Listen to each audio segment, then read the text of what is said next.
Bonjour à tous, bienvenue dans notre The Talk d'aujourd'hui où on va voir comment se lancer en e-commerce. Je suis avec Flo. Alors Flo, présente-toi. Enchanté, Florent Pontiac de Speed Easycom, enchanté. Ouais, et moi, ceux qui me connaissent pas, je suis Bastien de iComi.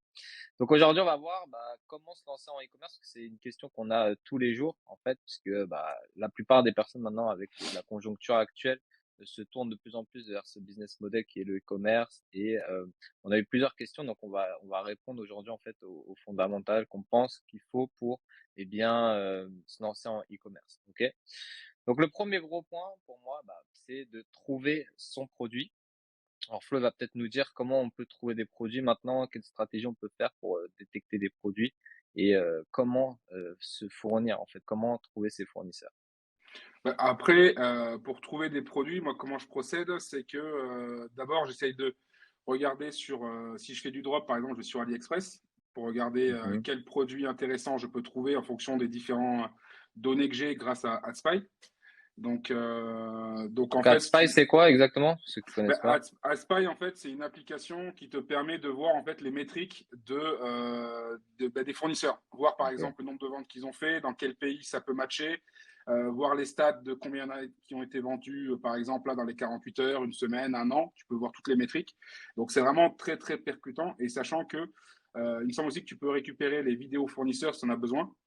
Donc ce Ouais. qui peut Tu peux être même pas. récupérer les vidéos pubs Ouais, c'est ça, les vidéos pubs. Donc, c'est vrai que c'est plutôt pour pratique. Si t'inspirer. par Ouais. exemple, pour t'inspirer, tu peux la remodeler à ta sauce parce que pour que ça te donne ton identité à toi, tu vois. Mais c'est Mhm. vrai que concrètement, c'est performant parce que tu peux voir tes métriques. Donc, tu veux par exemple lancer sur un produit. Tu dis, ah, celui-là, il est pas mal, mais tu vois qu'il n'y a pas eu de commande depuis, par exemple, 2 mois. Tu vois qu'il il y a eu des mauvais retours. Donc, tu dis, là, il ne faut pas que je prenne ce produit-là. Et après, tu peux voir aussi, quand tu es sur AliExpress, par exemple, tu peux mettre par rapport au nombre de commandes, le classer et le classer également par rapport au délai. Parce que maintenant, effectivement, avant, les délais, tu pouvais aller jusqu'à 30 jours, voire plus, tu vois. C'était vrai que c'est compliqué quand tu veux vendre du produit, et surtout en France. Et ce qui se passe, c'est que tu peux, en fait, en fonction de certains produits, ben, les mettre en 3 jours, 7 jours, 10 jours, parce que tu as des entrepôts qui se trouvent en Espagne, en France, en Lettonie ou Portugal, voilà. Et du coup, ça te permet d'avoir un délai beaucoup plus court. Donc moi, c'est Super. vrai que Ouais. j'utilise pas mal ça. Après, tout dépend du secteur dans lequel tu veux aller au niveau de ta niche, hein. Mais c'est bien. En fait, AliExpress, c'est une solution pour tester certains produits. Puisqu'en fait, il y a beaucoup de gens qui sont un peu anti-AliExpress, anti-chinois, mais il faut qu'ils se rappellent aussi que tout ce qui leur entoure, ça vient de Chine, hein. Maintenant, tout l'électroménager vient de Chine. Tous les produits qui sont vendus dans les grandes surfaces, il y a une grande majorité qui viennent de Chine. Et d'ailleurs, c'est pour ça qu'il y a une pénurie en ce moment, parce qu'en fait, quand les usines elles ont fermé, ça a eu un impact maintenant sur tous les produits du monde entier. Et du coup, il faut casser cette barrière psychologique du AliExpress qui est de mauvaise qualité. Et ensuite, il y a des solutions alternatives comme CJ Dropshipping ou des agents directs en Chine où vous pouvez déjà préparer du stock avant de faire un stock physique dans votre pays. Et vous pouvez déjà avoir un contact avec un agent directement en Chine qui va gérer votre stock directement de là-bas et déjà diminuer le temps de livraison et aussi vous faire un branding personnalisé. Donc c'est intéressant pour se lancer parce qu'en fait, vous n'avez pas beaucoup de frais. Donc c'est pour ça qu'on recommande, nous, soit de passer par la solution totale dropshipping pour tester le produit, tester le marché, et ensuite passer sur plutôt un agent qui va gérer votre stock ou des plateformes comme CJ qui peuvent faire ça aussi et faire du branding, en fait, brander votre produit, donc mettre votre logo, rajouter un packaging différent que celui de base, etc. Ok. Donc voilà, si vous voulez trouver votre produit, on conseille d'utiliser AdSpy et de tester avec la solution dropshipping qui peut être la plus viable. Après, vous pouvez, avec des producteurs locaux, etc., faire du dropshipping aussi. Donc, la deuxième chose à faire, c'est définir son persona. Définir son persona, c'est son avatar client. Donc, est-ce que tu peux le définir, l'avatar client, Flo?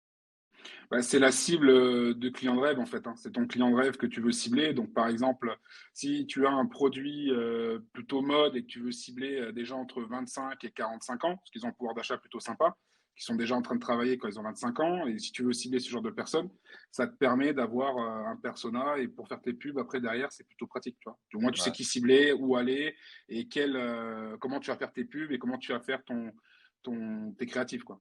C'est ça. Et du coup, pour tester un produit comme ça, il faut vraiment définir un persona pour segmenter votre audience et tester votre produit. En fait. Tester par rapport à un marché qui est propice au lieu de vouloir toucher tout le monde. bah, vous allez avoir directement votre cible. Donc, si vous êtes sur un marché de niche, c'est beaucoup plus simple. C'est pour ça qu'on commence souvent avec des marchés de niche, parce que c'est beaucoup plus simple de toucher un petit segment de personnes qui est intéressé par ce type de produit.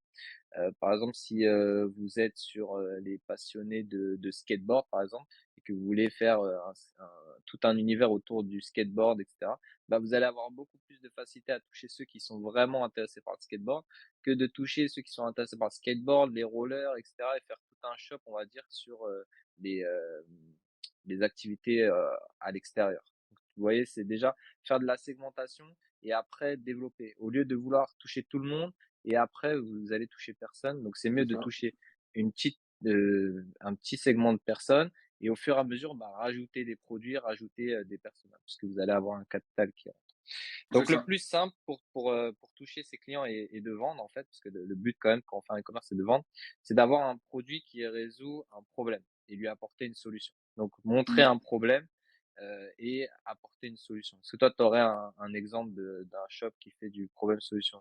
Bah, un qui a très très bien marché et qui a commencé, comme tu disais, avec un seul produit, c'est Amazon, hein. Ouais. Le mec d'Amazon a débarqué avec des livres numériques, tu vois. Mmh. Il a fait ses livres en ligne et en fait, regarde maintenant ce qu'il fait, c'est le plus grand postier du monde, tu vois. Il vend de tout. Donc, c'est vrai que c'est du service où lui, il t'envoie des produits, mais même maintenant, Amazon fabrique aussi des produits, tu vois. Ils font des aspirateurs, ils font plein de trucs. Donc, c'est un shop qui fait pas mal, quoi. Donc, Ouais, il c'est y en vrai a que plein qui arrivent à vraiment détecter des problèmes. Par exemple, lui, il a trouvé le problème que bah, les livres, c'était compliqué de les retrouver. Ils étaient je sais pas où et tout ça. Et en fait, il a dit, voilà, la solution, ça serait de dématérialiser tout ça et de le mettre sur une marketplace. Et maintenant, et après, il a développé au fur et à mesure. C'est super. C'est un bon exemple, très bon exemple. ah oui, allez, ouais, Et du coup, bah alors, qu'est-ce qu'on a besoin alors pour lancer son e-commerce? On a besoin d'un CMS. Donc, si vous n'avez tout pas à fait. vu notre vidéo où on parle de quel CMS se lancer pour l'e-commerce, on a une vidéo sur cette application Feedback qui en parle.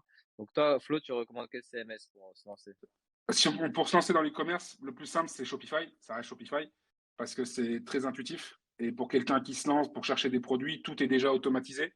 Donc, tu as plusieurs plateformes pour télécharger des produits, comme par exemple Oberlo. Moi, j'utilise beaucoup Oberlo. Après, tu as d'autres, hein, comme c'est du dropshipping ou des choses comme ça. Mais en fait, ça te permet de prendre tous tes produits que tu trouves sur AliExpress qui te plaisent. Tu les envoies direct sur ton shop. Tu peux tout customiser, de commenter au niveau du descriptif produit, au niveau du nom, au niveau des catégories et tout ça. Donc c'est plutôt pas mal.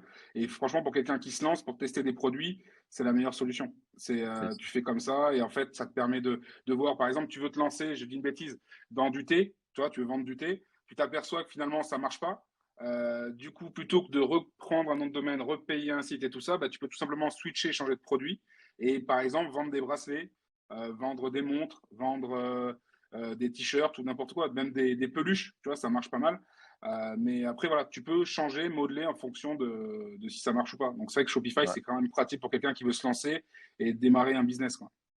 Ouais, surtout maintenant avec les nouveaux thèmes Shopify, vous pouvez bah, créer des modèles de templates en fait directement sur le thème. Vous pouvez faire plusieurs landing pages sur plusieurs produits lorsque vous lancez, on parle en phase de lancement, et même tester bah, différentes approches, différents problèmes que vous voulez souligner, même différents prix, vous pouvez tester. Et du coup, bah, ça va vous permettre en fait de directement voir si votre marché il est répondant à ce que vous leur offrez et si bah, derrière il n'y a pas de retour, si vous n'avez pas de vente, etc. Bah, vous switchez carrément, vous changez de produit. Donc c'est vraiment ça qui est super avec Shopify. Et puis en plus, bah, vous pouvez interconnecter plein d'applications facilement, ce que d'autres CMS ne font pas. Vous n'allez pas forcément avoir besoin d'un développeur qui va vous aider au quotidien. Et même nous, si vous voulez, nous on est formateur, on accompagne beaucoup de gens à se lancer en e-commerce et on le voit déjà quand les gens ils commencent à toucher l'interface, en fait, il leur faut peut-être 2 3 jours maximum pour comprendre comment l'écosystème Shopify marche et après ils ont la prise en main super facile. Donc c'est ça qui est aussi important parce que quand vous commencez dans l'univers web, bah, la prise en main, si vous allez sur du WordPress ou autre, elle va être hyper galère. Alors que sur Shopify, en 2 jours, vous connaissez, vous savez où aller.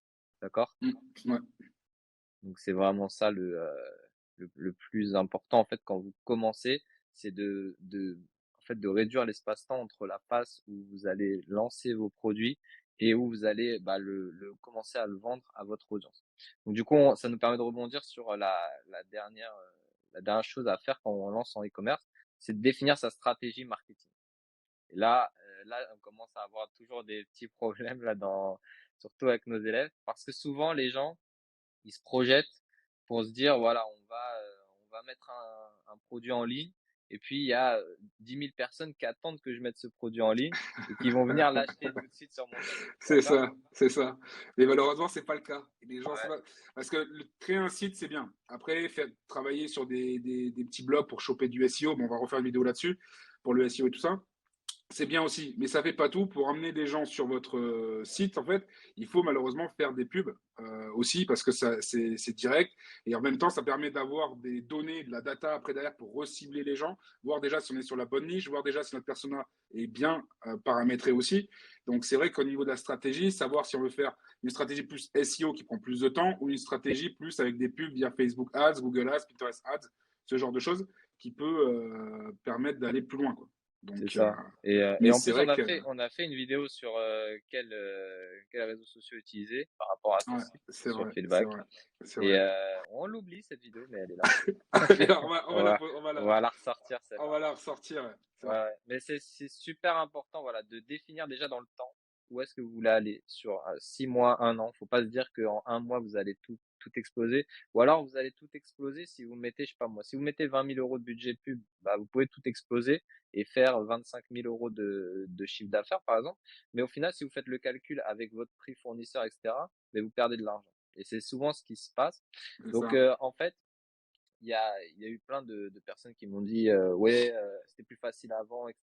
En fait, avant, c'était exactement la même chose parce que même si les coûts publicitaires étaient moins élevés, en fait, moi, j'ai lancé des shops, par exemple, qui ont jamais marché, où j'ai perdu de l'argent parce que j'avais pas encore les bonnes compétences, en fait, pour vendre. Et en fait, que vous lancez il y a 10 ans en arrière ou il y a maintenant, en fait, c'est la même chose. Si vous faites les choses mal, ben, personne ne voudra acheter vos produits.